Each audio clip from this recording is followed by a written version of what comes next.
ఒక స్టేటస్ ప్రజల్లో సమస్య మీద ప్రభుత్వాన్ని మాట్లాడటము, ప్రభుత్వాన్ని నిలబెట్టేటటువంటి యొక్క అవకాశం పార్లమెంట్లో ఉంటుంది. పార్లమెంట్ నడుస్తున్న సమయంలో ఎల్ఓపి పార్లమెంట్లో మాట్లాడకుండా ప్రధానమంత్రి గారి నివాసం దగ్గర పోవడం అనేది ఇది ప్రజాస్వామ్యంలో ప్రజాస్వామ్య ఒక పద్ధతికి విరుద్ధం అని చెప్తా ఉన్నాను. ఈరోజు రాహుల్ గాంధీ గారిని అడుగుతా ఉన్నాను, నీటి మీద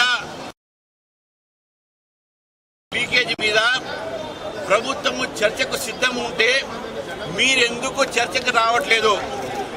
మీరు ఎందుకు చర్చ కంటే మీ దగ్గర మెటీరియల్ లేదు కాబట్టి empty vessels make more noise లానే మీ మెదడులో ఏమీ లేవు కాబట్టి మీరు రోడ్ల మీద పడి ఏదో డ్రామా కోసము అట్రాక్షన్ కోసం చేస్తూ ఉన్నారు. ఈరోజు నేను అడుగుతా ఉన్నాను, సిజేపీ ఏదైతే కార్యక్రమం తీసుకుందో దాంట్లో నినాదాలు భారతదేశ వ్యతిరేకమైన నినాదాలు వచ్చినాయి. ఆర్టికల్ 370 మరొకసారి ఇంట్రడ్యూస్ చేయమని వచ్చింది.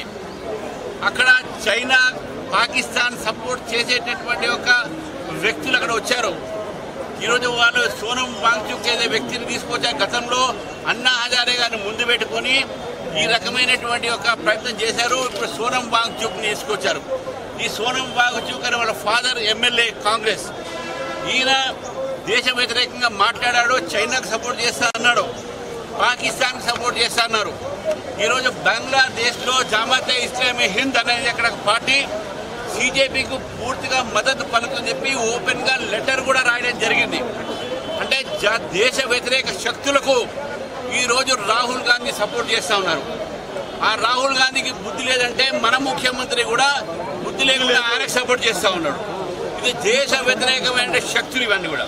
కాబట్టి రాహుల్ గాంధీ గారు ప్రజాస్వామ్య వ్యతిరేకంగా ఈరోజు ప్రధానమంత్రి నివాసం ఎదురుగా చేసినటువంటి ఒక ఏదైతే ప్రొటెస్ట్ చేస్తుందో కేవలం డ్రామా మాత్రమే. ప్రధానమంత్రి నివాసం వ్యతిరేకంగా చేసి అంటే బంగ్లాదేశ్లో ఏ విధంగా అయితే అక్కడ ఉన్నటువంటి ఒక షేక్ హసీనా ఇంటి ముందు ఆ రోజు ధర్నా చేసి ఏదైతే యూత్ పేరు మీద జంజీ పేరు మీద ఆమె ఇంట్లో దూరి అక్కడ ధ్వంసం చేశారు. ఇదే ఒక పని నేపాల్లో చేశారు. దీని వెనక అంతా కూడా విదేశీ శక్తులు ఉన్నాయి. నేపాల్లో జంజీని ఎట్లయితే రెచ్చగొట్టారో, బంగ్లాదేశ్లో రెచ్చగొట్టారు, ఎట్లయితే ఈరోజు భారతదేశంలో కూడా వీళ్ళు రెచ్చగొట్టే ప్రయత్నం చేస్తున్నారు. కానీ నాకు పూర్తి నమ్మకం ఉంది, భారతదేశంలో ఉన్న యువకులు, విద్యార్థులు, దేశభక్తులు దేశం కోసం ప్రాణాలు ఇస్తారు. కానీ ఇటువంటి ఒక విదేశీ తొత్తులకు వీళ్ళు లొంగరు, వీళ్ళు వాళ్ళు చెప్తే వినరు. అక్కడ వచ్చినంత కూడా ఇలా టట్టు డబ్బులతోని ఇతర విదేశాల నుంచి వచ్చినటువంటి కోట్లాది రూపాయలు ఈరోజు భారతదేశంలో విధ్వంసాన్ని సృష్టించడానికి ఈ శక్తులు పనిచేస్తూ ఉన్నాయి. అందులో భాగంగా రాహుల్ గాంధీ గారు కూడా ఈరోజు విదేశీ యొక్క మాయలో పడి ఈరోజు విదేశీ ఏజెంట్లుగా ఈరోజు భారతదేశాన్ని ముక్కలు ముక్కలుగా చేసే ప్రయత్నంలో భాగంగా వీళ్ళు చేస్తున్నారు. కాబట్టి రాహుల్ గాంధీ గారు చేసిన పని ప్రజాస్వామ్యకు వ్యతిరేకం. కాబట్టి మీ కాంగ్రెస్ కార్యాలయాన్ని ముట్టడికి మేము బయలుదేరుతా ఉన్నాం. వీళ్ళు లోక్ భవన్ అంటున్నారు, వీళ్ళకి లోక్ భవన్ పోయేటట్టు ఒక నైతిక హక్కు లేదు.